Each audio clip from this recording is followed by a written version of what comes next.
En France métropolitaine, les forêts couvrent un tiers de la superficie du territoire.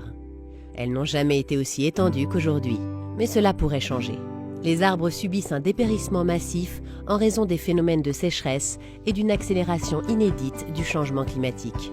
La zone méditerranéenne n'est pas épargnée. Dans ces territoires, le nombre d'arbres qui meurent chaque année augmente de manière alarmante. Pour permettre aux forêts méditerranéennes de s'adapter à ces nouvelles conditions climatiques, l'Office national des forêts et ses partenaires ont initié un ambitieux projet, MED for Future. Son objectif, replanter les forêts méditerranéennes par des essences d'arbres plus résistantes à la sécheresse et à la chaleur.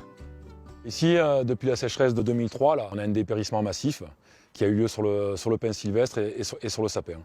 Normalement, quand on regarde un pin sylvestre, quand on se met dessous, on ne devrait pas voir le ciel. Le dépérissement, c'est, par exemple ici, les arbres sont sur des sols superficiels. Le pin sylvestre a un enracinement traçant et dans les années sèches, les racines ne peuvent plus prendre d'eau.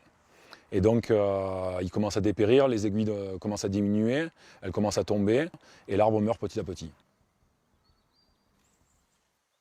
Alors la forêt méditerranéenne, elle montre bien les effets du changement climatique.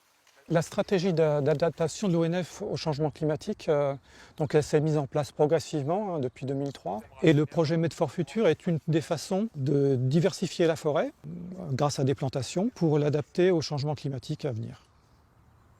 Par rapport au projet MED for Future, nous on a un rôle de production des plants et également un rôle d'expertise puisqu'on va utiliser des essences qui ne sont pas forcément connues des pépinières privées, dont le chêne vert, le calocèdre et l'aulne. Et ce sont des essences qui ne sont pas forcément originaires du coin. Donc on a par exemple le calocèdre qui a été les graines qui ont été importées de Californie. La forêt méditerranéenne, le nombre d'essences, ça va être 3-4 essences forestières. Donc c'est sûr qu'en comparaison du projet où on a sélectionné 13 essences, ça paraît bien peu. Mais après, le changement climatique, on ne sait pas vraiment quelle tournure il va prendre. Et donc du coup, plus on aura une diversité d'espèces, plus on a de chances de taper dans le juste. Le CRPF accompagne les propriétaires forestiers privés en les formant à la gestion forestière. Et l'ONF est un partenaire incontournable parce que le CRPF n'a pas d'équipement pour pouvoir faire grandir les plants. Et comme on a les mêmes problématiques, on est associé sur ce projet, ça nous permet nous d'avoir les plants qui sont amenés à maturité ici, on va dire, avant d'être plantés. Il est prévu dans MED for Future de planter à peu près 40 000 plants. C'est des projets, on en a 7 en forêt domaniale, plus des projets en forêt privée aussi avec le CRPF. Et donc nous avons choisi cet endroit dans la forêt domaniale de l'Ouesteron car il y avait un versant assez homogène. Ça permettait de pouvoir faire des répétitions dans le versant avec les essences pour pas qu'elles soient toutes au même endroit. Par exemple, un aulne de Corse qui est planté en bas de versant, en haut de versant, etc.